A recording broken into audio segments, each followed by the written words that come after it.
Hello guys, तो कैसे हैं आप सभी लोग। आई होप बहुत शानदार होंगे। आपके सभी चाहने वाले बहुत अच्छे होंगे। तो जैसा कि हम लाए हैं चैप्टर नंबर सेकंड का इलेक्ट्रिसिटी का सेकंड वीडियो, जिसके अंदर हम करंट पोटेंशियल डिफरेंस के बारे में डिस्कस करने वाले हैं। एक पहला बेसिक वीडियो हमने बना दिया, अगर आपने नहीं देखा तो आप देख सकते हैं। बेसिक वीडियो बिल्कुल।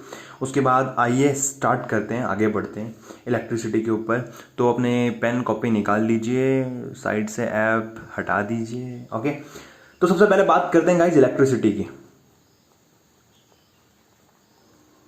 इलेक्ट्रिसिटी को हिंदी में विद्युत धारा कहते हैं, विद्युत कहते हैं वैसे तो, विद्युत। ओके, इलेक्ट्रिसिटी दो तरीके की होती है। Electricity can be classified into two parts. It can be classified into two parts. पहला स्टैटिक, दूसरा डायनामिक।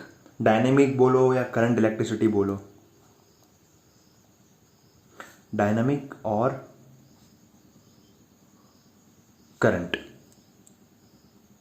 ओके गाइस, तो स्टैटिक करंट क्या होता है, स्टैटिक इलेक्ट्रिसिटी क्या होती है, सॉरी स्टैटिक इलेक्ट्रिसिटी क्या होती है? स्थित विद्युत धारा। स्थित विद्युत का मतलब समझते हो? एक जगह पे करंट रुका हुआ है, करंट एक जगह पे रुका हुआ है, उसको बोलते हैं स्टैटिक करंट। स्टैटिक रुका हुआ। फॉर एग्जांपल, आपके घर में कोई भी बोर्ड है, बोर्ड, स्विच, बटन, पंखे का बटन है कोई एग्जाम्पल। तो जब तक आप बटन ऑन नहीं करोगे तब तक पंखा चलेगा नहीं। तो जब तक आपने बटन ऑन नहीं किया, वो पता है क्या है? स्टैटिक इलेक्ट्रिसिटी है, वो रुकी हुई इलेक्ट्रिसिटी है। लेकिन जैसे ही वो पंखा चलने लग गया तब डायनामिक हो गए। डायनामिक मतलब चलने वाली, प्रभावित विद्युत धारा। इसे बोलते हैं, इसे स्टैटिक को बोलते हैं स्थित विद्युत, डायनामिक को बोलते हैं प्रभावित विद्युत धारा। ठीक है, स्थित मतलब एक जगह पर रुका हुआ, और प्रभावित। ओके, तो इलेक्ट्रिसिटी को दो पार्ट में क्लासिफाई किया गया है, स्टैटिक और डायनामिक। ओके गाइस, तो आगे बढ़ते हैं। एक और इम्पॉर्टेंट टॉपिक है, उसको डिस्कस करते हैं। ओके गाइस, तो अब बात करते हैं एक बहुत इंपॉर्टेंट टॉपिक की, इलेक्ट्रिक करंट, जिसे हिंदी में कहते हैं विद्युत धारा। ओके, इलेक्ट्रिक करंट के बारे में जानते हैं। मैं एक सिंपल से डेफिनेशन के तौर पे ऐसे सिंपल सी एक लाइन बोलता हूं। The electric current is a flow of electric charges. Again, the electric current is a flow of electric charges, जिन्हें इलेक्ट्रिक चार्जेस को हम इलेक्ट्रॉन कहते हैं, इन कंडक्टर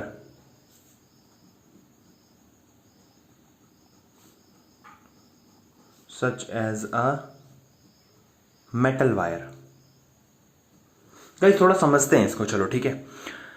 आप लोगों को पता है चार्जेस क्या होते हैं, है ना? एक बॉडी है जो अपोज करती है या फिर क्या करती है, अट्रैक्ट करती है। एक किसी भी सब्सटेंस की कोई भी बॉडी है, उसकी प्रॉपर्टी है। ओके, चार्जेस आपको पता है, चार्जेस के बारे में हमने लास्ट वीडियो में डिस्कस किया था। चार्जेस कुछ नहीं है, इलेक्ट्रिक चार्जेस, अपन लोग इलेक्ट्रॉन की बात कर रहे हैं। आप सुनो बात, द इलेक्ट्रिक करंट, विद्युत धारा किसे कहते हैं? चार्ज के फ्लो होने को इलेक्ट्रिक करंट कहते हैं। फॉर एग्जाम्पल, कोई चार्ज है, पॉजिटिव चार्ज, नेगेटिव चार्ज, जब वो फ्लो होगा, फॉर एग्जाम्पल ये पॉजिटिव चार्ज है, ये भी मूव कर रहा है, फ्लो हो रहा है, फ्लो ऑफ इलेक्ट्रिक चार्ज।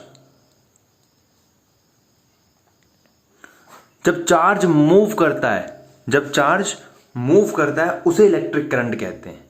विद्युत धारा किसे कहते हैं? आवेशों के प्रभावित होने को, आवेशों के प्रभावित होने को विद्युत धारा कहते हैं। Okay, electric current, the electric current is the flow of electric charges. Charges का फ्लो होना किसी कंडक्टर के अंदर, किसी सुचालक के अंदर, क्योंकि कुचालक तो इलेक्ट्रिक करंट फ्लो करता नहीं, पास करता नहीं है। ओके, तो इलेक्ट्रिक करंट क्या है? चार्ज का फ्लो होना। ध्यान से मेरी बात सुन लो, चार्ज का फ्लो होना। ओके, एक छोटा सा मैं एक फॉर्मूला आपके सामने बता रहा हूं।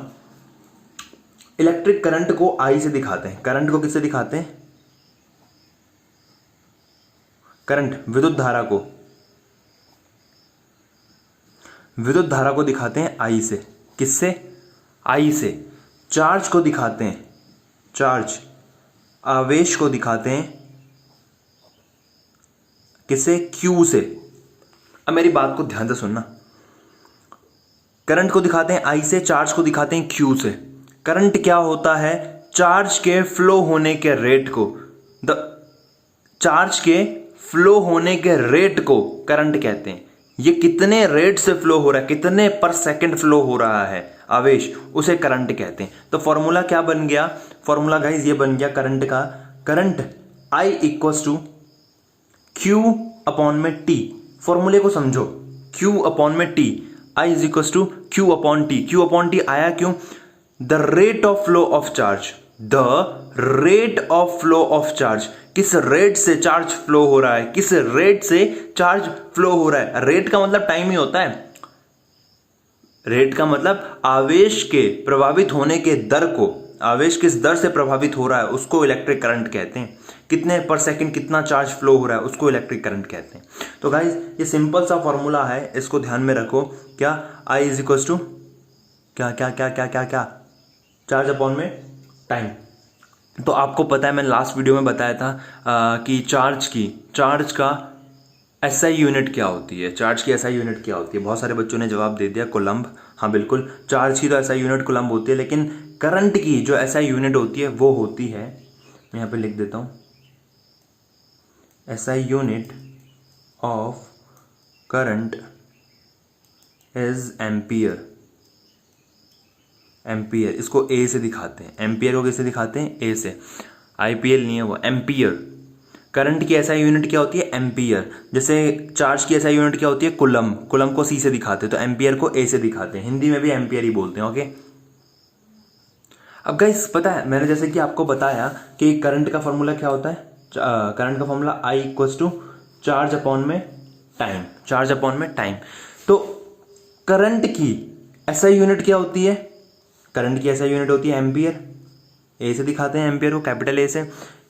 चार्ज की एसआई यूनिट क्या होती है? कूलम्ब, जिसे सी से दिखाते हैं, और टाइम को तो हम सेकंड से दिखाते हैं। तो कभी कभी बताइए क्या पूछता है, 1 एम्पियर क्या है? 1 एम्पियर, 1 एम्पियर क्या है? 1 एम्पियर तभी होगा जब चार्ज भी 1 होगा और सेकंड भी 1 होगा। बात समझ में आ रही है ना? जब चार्ज भी 1 होगा और सेकंड भी 1 होगा, टाइम की वैल्यू भी 1 होगी और कूलम्ब की वैल्यू भी चार्ज की वैल्यू भी 1 होगी, तब जाके करंट की वैल्यू 1 होगी।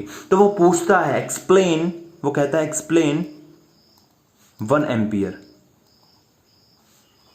एक्सप्लेन करो इसको, समझाओ, 1 एम्पियर को समझाओ। अब बताओ 1 एम्पियर कब होगा? जब चार्ज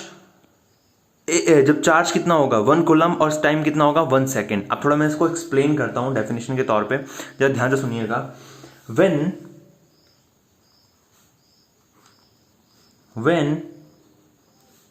1 कूलम्ब, सॉरी यहाँ पे यू आएगा, coulomb. when 1 coulomb of charge,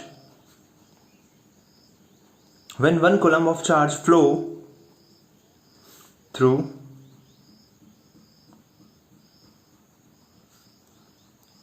any cross section of a conductor in 1 second, the electric current flowing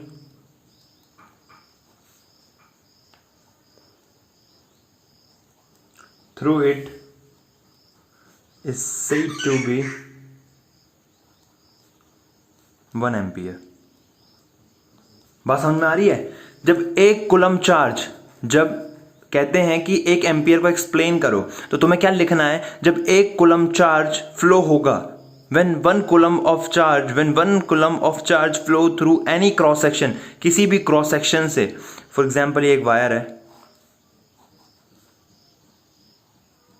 ये कंडक्टर है, उसकी वायर है ये, तो किसी भी क्रॉस सेक्शन से, ये क्रॉस सेक्शन है, ओके, जब किसी भी क्रॉस सेक्शन से 1 ampere current, 1 coulomb charge flow होगा। कितना? 1 coulomb charge, 1 coulomb charge flow होगा, any cross section of a conductor in 1 second और 1 सेकेंड के अंदर, तो जो इलेक्ट्रिक करंट होगा वो भी कितना होगा 1 एम्पियर। करंट कितना होगा 1 एम्पियर। एक कूलम चार्ज जब 1 सेकेंड के रेट से किसी भी क्रॉस सेक्शन से कंडक्टर के फ्लो होगा उसे क्या कहेंगे 1 एम्पियर। जब 1 कूलम आवेश, एक कूलम आवेश जब किसी सुचालक में प्रभावित होगा पर सेकेंड 1 सेकेंड के दर से उसे 1 एम्पियर कहेंगे। ओके, बात समझ में आ रही है? ठीक है ठीक है ठीक है। अब आपको पता है एक और छोटी सी चीज़ है, जो आपको छोटी छोटी बातें लेकिन बहुत इंपॉर्टेंट बातें हैं। करंट को मेजर करने के लिए एक इंस्ट्रूमेंट होता है। Current is measured by an instrument called current is measured by an instrument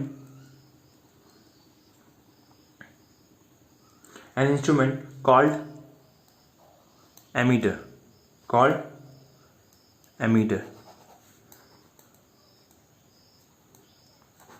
ammeter कहते हैं करंट को जिस इंस्ट्रूमेंट से मेजर करते हैं। फॉर एग्जांपल किसी भी आपके घर में जो करंट आ रहा है, आपके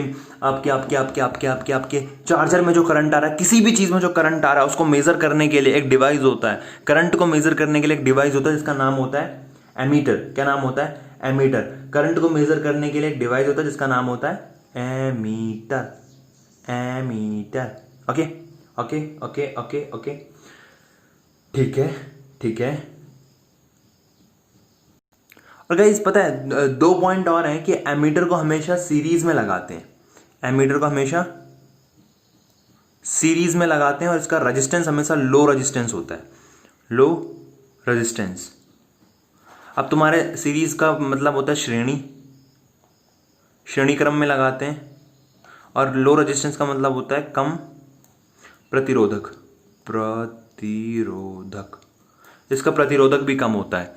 ओके, इसका प्रतिरोधक भी कम होता है। तो गाइज ये दोनों चीज़ें हैं क्या, ये हम आगे पढ़ने वाले हैं चैप्टर के अंदर। तो अभी बस इतना याद रखो कि एमीटर को सीरीज में लगाते हैं और एमीटर का रेजिस्टेंस क्या होता है?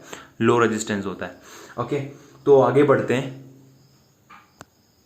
ओके गाइज, एक इंपॉर्टेंट टॉपिक है छोटा सा, डायरेक्शन ऑफ इलेक्ट्रिक करंट।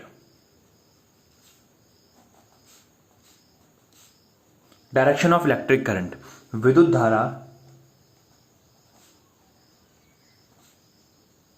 की दिशा पता नहीं है। कल देखी थी मैंने एक मूवी यार दिशा पताने की, काफी अच्छी। Sorry, back to the point. Okay, direction of the electric current. तो डायरेक्शन क्या होती है इलेक्ट्रिक करंट की? हमेशा पॉजिटिव टर्मिनल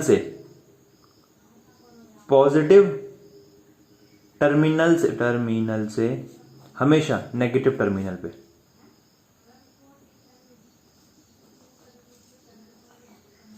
करंट की डायरेक्शन क्या होती है? पॉजिटिव टर्मिनल से नेगेटिव टर्मिनल पे। बैटरी के पॉजिटिव साइड से निकल के कहां जाता है करंट? नेगेटिव पे। फॉर एग्जांपल अगर मैं सर्किट बनाऊं तो ये रहा सर्किट, यहां पे कुछ भी है, फॉर एग्जांपल कुछ भी है यहां पे, तो पॉजिटिव टर्मिनल, पॉजिटिव बड़ा वाला होता है, नेगेटिव छोटा वाला होता है ना, आपको पता होगा। तो पॉजिटिव साइड से निकल के करंट कहां फ्लो होता है? नेगेटिव साइड पे। ओके, वाइल इलेक्ट्रॉन की डायरेक्शन अलग होती है। अगर मैं डायरेक्शन ऑफ इलेक्ट्रॉन की बात करूं, इलेक्ट्रॉन की दिशा की बात करूं, इलेक्ट्रॉन की डायरेक्शन अपोजिट होती है। ये फ्लो होती है नेगेटिव टू पॉजिटिव फ्लो होती है। ओके, अब कुछ एक बार क्वेश्चंस देखने हैं किस तरीके के न्यूमेरिकल्स आते हैं। छोटे छोटे से न्यूमेरिकल हैं, 2-3 मैं बता देता हूँ आप लोगों को। पता है ऐसे ही कह दिया आप लोगों से कि करंट की वैल्यू है, एक कंडक्टर है, एक क्या है? सुचालक है, एक चालक है जिसके अंदर जो करंट फ्लो हो रहा है उसकी वैल्यू है, करंट विद्युत धारा की वैल्यू है 5 एम्पियर। कितनी है? 5 एम्पियर। और कह रहा है कि चार्ज है, टाइम दे रखा है फॉर एग्जाम्पल आप लोगों को 2 सेकेंड। करंट की वैल्यू 5 एम्पियर, टाइम की वैल्यू 2 सेकेंड्स। तो आप लोग निकाल लोगे, क्या निकाल लोगे? करंट का फॉर्मूला क्या होता है? सबसे पहले फॉर्मूला लिखो। करंट का फॉर्मूला क्या होता है? I इक्वल्स टू में Q अपॉन में T। तो आप लोगों को क्या दे रखा है, आई कितना दे रखा है 5 एम्पियर, तो क्यू कितना हो जाएगा, क्यू तो निकालना है, और टाइम कितना दे रखा है 2 सेकेंड, तो चार्ज की वैल्यू कितनी आ जाएगी 10। अब आप लोगों को 10 लिखना क्या है, 10 कोलम, कोलम नहीं लिखोगे नंबर कट जाएंगे। ओके, यूनिट ज़रूर लिखनी है इनकी, यूनिट ज़रूर लिखनी है इनकी। तो ऐसे ही बहुत सारे न्यूमेरिकल्स हैं, न्यूमेरिकल्स की मैं अलग से क्लास लूँगा जूम ऐप पे। ओके, तो आई होप आप लोगों को समझ में आ गया होगा। मैंने पूरा करंट के बारे में थोड़ा एक्सप्लेन किया। स्टार्टिंग से बताएं तो हमने करंट के बारे में देखा, करंट का फॉर्मूला देखा, उसके बाद 1 एम्पियर को एक्सप्लेन किया। देन उसके बाद हमने देखा कि एम्पियर करंट को मेज़र करने के लिए एमीटर डिवाइस इस्तेमाल होता है। उसके बाद हमने देखा कि एमीटर का रेजिस्टेंस लो होता है और सीरीज वाइज लगाते हैं उसको। देन उसके बाद डायरेक्शन देखी, डायरेक्शन के बाद देखा एक छोटे छोटे न्यूमेरिकल इस तरीके के आ जाते हैं, आपको एनसीईआरटी बुक में मिल जाएंगे, तो आप न्यूमेरिकल कर सकते हो। बाकी आई होप आप लोगों को ये वीडियो समझ में आ गई हो। समझ में आई है तो एक काम करो गाइज, लाइक करो, कमेंट करके बताओ कैसी है, शेयर करो अपने 10th क्लास के दोस्तों में, और नए हो तो सब्सक्राइब करो। ओके, टाटा।